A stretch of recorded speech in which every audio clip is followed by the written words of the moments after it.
के lovers, welcome back to explain 2.0। Episode 4 के start में हम एक फ्लैशबैक में यंगजू और जेयुन के कॉलेज टाइम को देखते हैं। जब यंगजू कॉलेज में थी तो उसकी पूरी क्लास में वो इकलौती लड़की थी। क्लास के सभी लड़के चाहते थे कि यंगजू उन्हें डेट करे, इसलिए वो उसे प्रपोज भी करते थे, लेकिन वो उन्हें डम कर देती थी।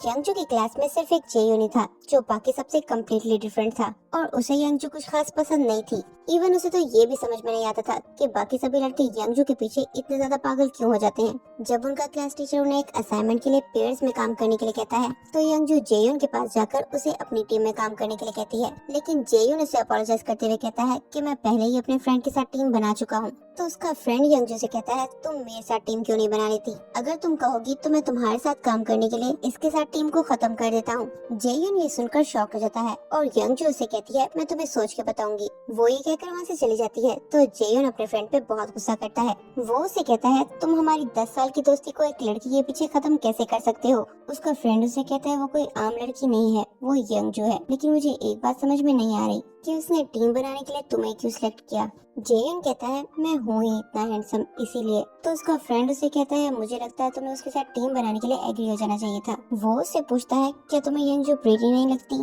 तो जेयुन कहता है, बिल्कुल भी नहीं, बल्कि मुझे तो ये समझ में नहीं आता कि उसमें ऐसा क्या है कि तुम सभी लोग उसके पीछे पागल हो रहे होते हो। वो दोनों यंगजू के बारे में बातें कर रहे होते हैं, तभी पीछे से यंगजू उठ के बैठ जाती है। तो वो दोनों ये देखकर डर जाते हैं कि यंगजू वहीं सो रही थी। जेयुन यंगजू से कहता है, तुम यहाँ क्या कर रही हो? तो यंगजू उसे कहती है, क्यों, मैं यहाँ नहीं आ सकती? मुझे तो लगा था कि सभी स्टूडेंट्स को यहाँ आना अलाउ है, और गुस्से से उठकर वहाँ से चली जाती है। तो जेयुन और उसका फ्रेंड ये सोच रहे होते हैं कि कहीं उसने उनकी बातें तो नहीं सुन ली।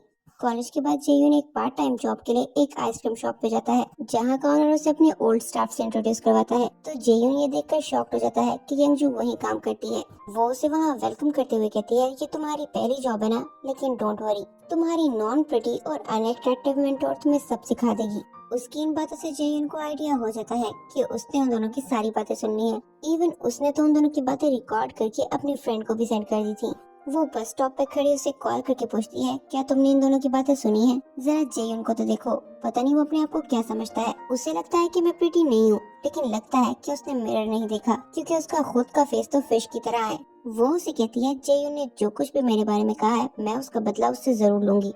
तभी उसे रियलाइज होता है कि कोई उसके पीछे खड़ा है, और जब वो पीछे मुड़ के देखती है तो जेयुन को वहाँ देखकर डर जाती है। वो उसे कहती है, तुम यहाँ क्या कर रहे हो? तो जेयुन उसे कहता है, क्यों, मैं यहाँ नहीं आ सकता, ये एक पब्लिक बस स्टॉप है। वो गुस्से से बस में बैठकर वहाँ से चला जाता है। तो यंगजू को आइडिया हो जाता है कि उसने उसकी बातें सुन ली है। अगले दिन आइसक्रीम शॉप पे एक कस्टमर उससे मिसबिहेव कर रहा होता है, ये कहकर कि जो आइसक्रीम उसने उसे सेल की है वो उसके खाने से पहले ही पिघल गई है, जबकि उसके बिल के अकॉर्डिंग उसे आइसक्रीम परचेज किए हुए काफी टाइम हो गया था। लेकिन वो इस बात को मान ही नहीं रहा था और रिफंड के लिए कह रहा था, लेकिन यंगजू उसकी बात नहीं मान रही थी, इसलिए वो गुस्से से वो आइसक्रीम बॉक्स यंगजू के फेस पे मारता है। लेकिन जेयुन फौरन से उसे आगे से हटा देता है और उस पर्सन की मिसबिहेव की वीडियो रिकॉर्डिंग करते हुए उस पे केस करने की धमकी देता है, जिस पर वो पर्सन डर के वहाँ से भाग जाता है। तब यंगजू उसकी इस पर्सनैलिटी से बहुत ज्यादा इम्प्रेस्ड होती है। वो उसे उसकी हेल्प के लिए थैंक्स कहती है और कहती है कि तुमने ये सब कहाँ से सीखा है? जेयुन कहता है, मैंने एक मूवी में ये सब देखा था, लेकिन मुझे आइडिया नहीं था कि ये तरीका काम भी करेगा। तब यंगजू एम्बैरेस्ड होते हुए उससे अपोलोजाइज करती है और कहती है, मुझे तुम्हारे बारे में वो सब कुछ नहीं कहना चाहिए था। उसकी इस बात पर जेयुन भी हंसते हुए उससे कहता है, इसकी कोई जरूरत नहीं है, मैंने भी तो तुम्हारे बारे में उल्टा सीधा बोला था ना। इस तरह वो दोनों हंसी मजाक में एक दूसरे को एक दूसरे के बिहेवियर के लिए माफ कर देते हैं, जिसके बाद यंगजू को ऐसा लगता है कि जैसे वो जेयुन के पर्सनालिटी से इम्प्रेस्ड होकर उसकी तरफ अट्रैक्ट हो रही है। वो खुद को समझाने की बहुत कोशिश करती है, लेकिन चाहे कॉलेज हो या आइसक्रीम शॉप, वो हर जगह जेयुन से अट्रैक्ट होने लगती है और उसे अपने सामने इमेजिन भी करने लगती है। इसलिए वो क्रिसमस पे अपने बाकी कोवर्कर्स के सामने उसे अपने हाथों से बना एक स्कार्फ गिफ्ट करती है, लेकिन जेयुन वो स्कार्फ लेने से मना कर देता है, ये कहकर कि मुझे तो सर्दी लगती ही नहीं है, तो मैं इसका क्या करूँगा। यंगजू ये सुनकर अपसेट हो जाती है और एक बार फिर उसके पास जाकर उसे वो स्कार्फ देने की कोशिश करती है। वो उसे बताती है कि मैंने ये स्कार्फ अपने हाथों से बनाया है, इसलिए मैं चाहती हूँ कि तुम ये स्कार्फ पहनो। लेकिन जेयुन उससे अपोलोजाइज करते हुए कहता है कि मुझे नहीं लगता कि मैं ये स्कार्फ पहन पाऊंगा। तब यंगजू उसके सामने स्माइल करते हुए उसे कहती है, कोई बात नहीं, और वहाँ से चली जाती है। वो सारा टाइम उसके सामने ये शो करने की कोशिश करती है कि उन दोनों के बीच में सब कुछ नॉर्मल है, लेकिन वो ज्यादा देर तक एक्ट नहीं कर पाती और डिसहार्ट होकर रोने लगती है। वो रोते रोते आइसक्रीम शॉप से भाग जाती है और बस स्टॉप पे बैठकर रोने लगती है। तो जेयुन उसके पास जाकर उसे अपने बिहेवियर के लिए अपोलोजाइज करने लगता है, लेकिन यंगजू वहाँ से भी उठकर भागने लगती है और भागते भागते भागते नीचे गिर जाती है, जिससे वो और भी ज्यादा एम्बैरेस्ड फील करती है और अपने शू लेसेस पे गुस्सा करने लगती है, जो उससे कभी भी ठीक से नहीं बांधे जाते।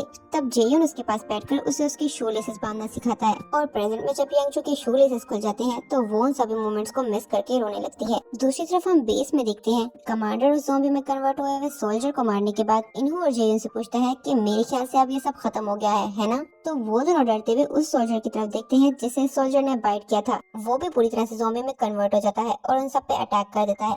कमांडर जो उसे शूट करने के लिए आगे बढ़ता है, डर के मारे वो भी नीचे गिर जाता है। तो इन्हू जल्दी से आगे बढ़कर उस ज़ॉम्बी के फेस पे गरम गरम पानी फेंक देता है, पर वो ज़ॉम्बी बाकी सबको छोड़ के इन्हू पे अटैक कर देता है, जिस पर इन्हू एक फ्राइंग पैन के थ्रू उसे खुद पे अटैक करने से रोकने लगता है और जेयुन जल्दी से गन उठाकर उसे शूट करने के लिए आता है। लेकिन वो उस सोल्जर को शूट नहीं कर पा रहा था क्योंकि उसने उसके साथ काफी अच्छा टाइम स्पेंड किया था, इसलिए सोजुंग आगे बढ़ के उस सोल्जर को शूट कर देती है। तो कमांडर उसे बगैर परमिशन के गन यूज करने पे बहुत गुस्सा होता है, लेकिन एक सोल्जर आगे बढ़ के कमांडर से कहता है कि अगर सोजुंग ने इसे ना मारा होता तो हम सब के सब मारे जाते। दूसरी तरफ हम यंगजू, एलेक्स और जिन्यो को देखते हैं जो ज़ॉम्बी से बचकर टावर की तरफ भाग रहे होते हैं, लेकिन तभी उनकी नजर एक लड़के पे पड़ती है जिसकी तबीयत बहुत ज्यादा खराब होती है। यंगजू ये देखकर उसकी हेल्प के लिए आगे बढ़ने लगती है, लेकिन जिन्यो को उसे रोक देता है और बताता है कि उस लड़के की टांग पे ज़ॉम्बी बाइट है, मतलब वो लड़का इन्फेक्टेड है। वो और एलेक्स उसे मारने के लिए आगे बढ़ते हैं, लेकिन वो लड़का उनसे कहता है मैं इन्फेक्टेड नहीं हूँ, मुझे मत मारो। तो यंगजू ने ऐसा करने से रोक देती है, जिस पर वो लड़का भी इमोशनल होकर उनसे कहता है एक तो मुझे ज़ॉम्बी ने काट लिया है और तुम लोग मेरी हेल्प करने के बजाय मुझे मारना चाहते हो, तुम सब बहुत बुरे हो, इसलिए चले जाओ यहाँ से। तो एलेक्स भी यंगजू से कहता है इसको ज़ॉम्बी ने वैसे ही काट लिया है, अब ये ज़ॉम्बी में कन्वर्ट हो ही जाएगा, इसलिए हमें इसे इसके हाल पे छोड़कर यहाँ से चले जाना चाहिए। लेकिन जब वो लोग जाने लगते हैं तो वो लड़का रोते रोते उनसे हेल्प के लिए रिक्वेस्ट करता है, तो यंगजू को उस पर तरस आ जाता है। वो जिन्यो को एलेक्स के मना करने के बावजूद उसकी हेल्प के लिए जाने लगती है और तभी उस लड़के का सेलफोन रिंग होने लगता है, जिस पर वो तीनों ही बहुत ज्यादा डर जाते हैं और जल्दी से उसका सेलफोन निकाल कर ऑफ कर देते हैं। लेकिन तब तक बहुत देर हो जाती है। ज़ॉम्बीज़ उस आवाज से अट्रैक्ट होकर उनकी तरफ बढ़ने लगते हैं, तो वो चारों ही अपनी जान बचाकर वहाँ से भाग जाते हैं। वो सभी उन ज़ॉम्बीज़ से बचते हुए खुद को एक ड्रिंक कॉर्नर में लॉक कर लेते हैं और उस इन्फेक्टेड लड़के के हाथ और मुंह को बांध देते हैं ताकि वो ज़ॉम्बी में कन्वर्ट होकर उन पे अटैक न कर सके। लेकिन जिन्यो बार बार इंसिस्ट कर रहा होता है कि हमें इस लड़के को मार देना चाहिए, अगर हमने इसे ना मारा तो हम सबके सब मारे जाएंगे। यंगजू से कहती है हमने इसके हाथ और मुंह बांध तो दिए ना? तो जिन्यो बहुत ही रूडली उससे कहता है तुम तो रहने ही दो, तुम बस अच्छे होने का दिखावा करती हो। वो एलेक्स से कहता है आज हम तीनों जिस भी सिचुएशन में हैं सिर्फ यंगजू की वजह से है, और उस इन्फेक्टेड लड़के को मारने लगता है। तो एलेक्स उसे ऐसा करने से रोक देता है और इस सब के बीच में उस लड़के की तबीयत फिर से खराब होने लगती है। तो एलेक्स उसका मुंह खोल देता है और उससे पूछता है कि उसका ये हाल कैसे हुआ। तो वो लड़का उसे बताता है कि जिस दिन ये ज़ॉम्बी वायरस स्टार्ट हुआ उस दिन पूरा दिन और पूरी रात बैठकर मैंने बार में ड्रिंक किया, इसलिए मुझे नहीं पता था कि बाहर क्या हो रहा है। मैं पूरी तरह से ड्रंक था और बगैर कुछ सोच समझे ही बाहर आ गया और बाहर आते ही मुझे एक ज़ॉम्बी ने काट लिया, जिसके बाद मेरी तबीयत खराब हो गई क्योंकि मैं बहुत बुरी तरह से ड्रंक था। यंगजू को ये सब सुनकर एक बार फिर से उस पर तरस आ जाता है और वो जिन्यो को उसके लिए पानी लेने के लिए भेज देती है। लेकिन तभी एक पुलिस ऑफिसर जो पूरी तरह से ज़ॉम्बी में कन्वर्ट हो चुका था उन सब पे अटैक कर देता है। जिन्यो और एलेक्स तो उसके अटैक से बच जाते हैं, जिस पर वो ज़ॉम्बी उस इन्फेक्टेड लड़की के पास से गुजरकर यंगजू पे अटैक करने के लिए भागता है। यंगजू जब खुद को उससे बचाने के लिए भागती है तो नीचे गिर जाती है और वो ज़ॉम्बी भी उसके पास से अड़ के नीचे गिर के मर जाता है, जिस पर एलेक्स उस ऑफिसर की पॉकेट से डिवाइस निकालता है और चेक करता है कि वो इन्फेक्टेड लड़का कितना ज्यादा ड्रंक है। तो देखता है कि वो तो बहुत ज्यादा हाईली ड्रंक है। वो जिन्यो और एलेक्स से कहता है तुम दोनों ने देखा ही होगा कि कैसे वो ज़ॉम्बी इसके पास से गुजर गया और हम लोगों पे अटैक करने लगा। इससे मेरे ज़हन में दो थ्योरीज आती हैं। पहली, अगर आपको ज़ॉम्बी अटैक से बचना है तो आपको बहुत ज्यादा ड्रंक होना पड़ेगा, और दूसरी, अगर आप बहुत ज्यादा ड्रंक हो और ज़ॉम्बीज़ आप पे अटैक कर दें तो आप ज़ॉम्बी में कन्वर्ट नहीं होंगे। वो यंग जिन्यो से कहता है कि मुझे लगता है कि हमें भी ड्रंक ही होना चाहिए। तो वो दोनों उसकी इस बात पे उसका मजाक उड़ाने लगते हैं। एलेक्स उन दोनों को समझाते हुए कहता है कि हमारे पास इसके अलावा और कोई ऑप्शन भी नहीं है। तो वो सभी उसकी बात मान जाते हैं, लेकिन ड्रिंकिंग स्टार्ट करने से पहले यंगजू एक बार जेन को कॉल करती है और जब उसका नंबर नहीं लगता तो वो उसे मैसेज करके बता देती है कि वो उसकी बिल्डिंग के आसपास ही है, जिसके बाद वो ड्रिंकिंग स्टार्ट कर देती है। तो उसे वो वक्त याद आता है जब उसके फादर की डेथ हुई थी। तब सिर्फ जेयून ही था जिसने उसका हर तरह से साथ दिया।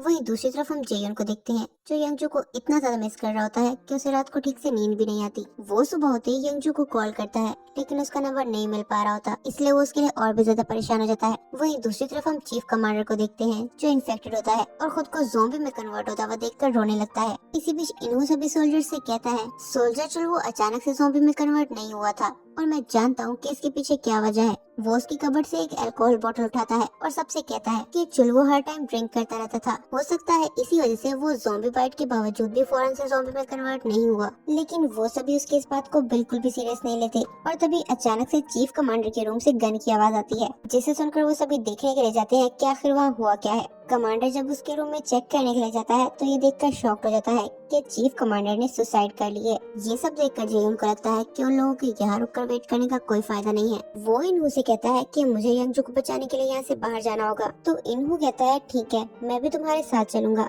लेकिन हम यंगजू को ढूंढने के बाद मेरी वाइफ और मेरे बच्चों को बचाने के लिए जाएंगे। वो दोनों डिसाइड करते हैं कि वो दोनों अभी इसी वक्त जाकर कमांडर से बात करेंगे कि वो उन्हें यहाँ से जाने दे। वहीं दूसरी तरफ हम यंग जिनयुक और एलेक्स को देखते हैं, जो उस इन्फेक्टेड पर्सन के साथ बैठकर सारी रात इतना ज्यादा ड्रिंक करते हैं कि सुबह तक वो सभी ड्रंक हो जाते हैं। और यंग जो एक हॉकी स्टिक उठाकर ज़ॉम्बीज को मारने के लिए बाहर चली जाती है। जिनयुक उसे रोकने के लिए उसके पीछे जाता है, लेकिन यंग जो चिल्ला चिल्लाकर सभी ज़ॉम्बीज को अपनी तरफ अट्रैक्ट कर लेती है, तो जिनयुक उसे वहाँ से लेकर भाग जाता है। वो इन्फेक्टेड पर्सन भी उन दोनों के पीछे जाता है और आगे जाके वो सभी देखते हैं कि आगे भी ज़ॉम्बीज ने उनका रास्ता ब्लॉक किया हुआ है। तो जिनयुक यंगजू को लेकर एक कार के पीछे छुप जाता है। वो उन ज़ॉम्बीज को देखकर डर के मारे रोने लगता है और कहता है कि अब हम नहीं बच पाएंगे। तभी वहाँ वो इन्फेक्टेड पर्सन आ जाता है, तो जिनयुक उससे उनकी हेल्प करने के लिए कहता है। वो उसे कहता है तुम्हारे ऊपर तो ज़ॉम्बीज अटैक नहीं करते, तो तुम ही कुछ करो और हमें यहाँ से बाहर निकालो। तो वो लड़का उसे कहता है पहले मेरे हाथ तो खोलो। जिनयुक फिर भी नहीं मान रहा होता, लेकिन जब यंगजू उसे फोर्स करती है तो उसे मानना ही पड़ता है। ज़ॉम्बीज उन पे अटैक करने के लिए उनकी तरफ बढ़ ही रहे होते हैं, लेकिन वो लड़का एक कार के हॉर्न के थ्रू उन्हें अपनी तरफ अट्रैक्ट कर देता है और जब वो सभी उसकी तरफ बढ़ने लगते हैं तो वो उनके बीच से निकलकर बाहर आ जाता है।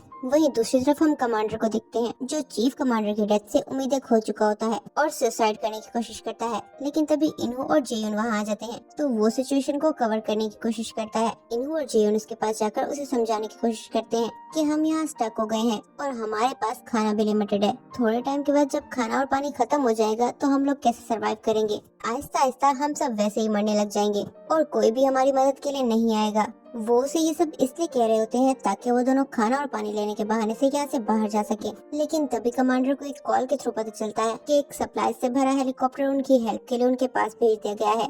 वो सभी सोल्जर्स को ये बताकर अलर्ट रहने का कहता है और सुजोंग को भी उनके साथ उनकी टीम में शामिल कर लेता है, जिसके बाद वो सभी एक्साइटेड होकर उस हेलीकॉप्टर का वेलकम करने पहुंच जाते हैं। अब वो हेलीकॉप्टर उनके लिए हेल्पफुल साबित होगा या कोई नई मुसीबत खड़ी कर देगा, ये हम नेक्स्ट एपिसोड में देखेंगे।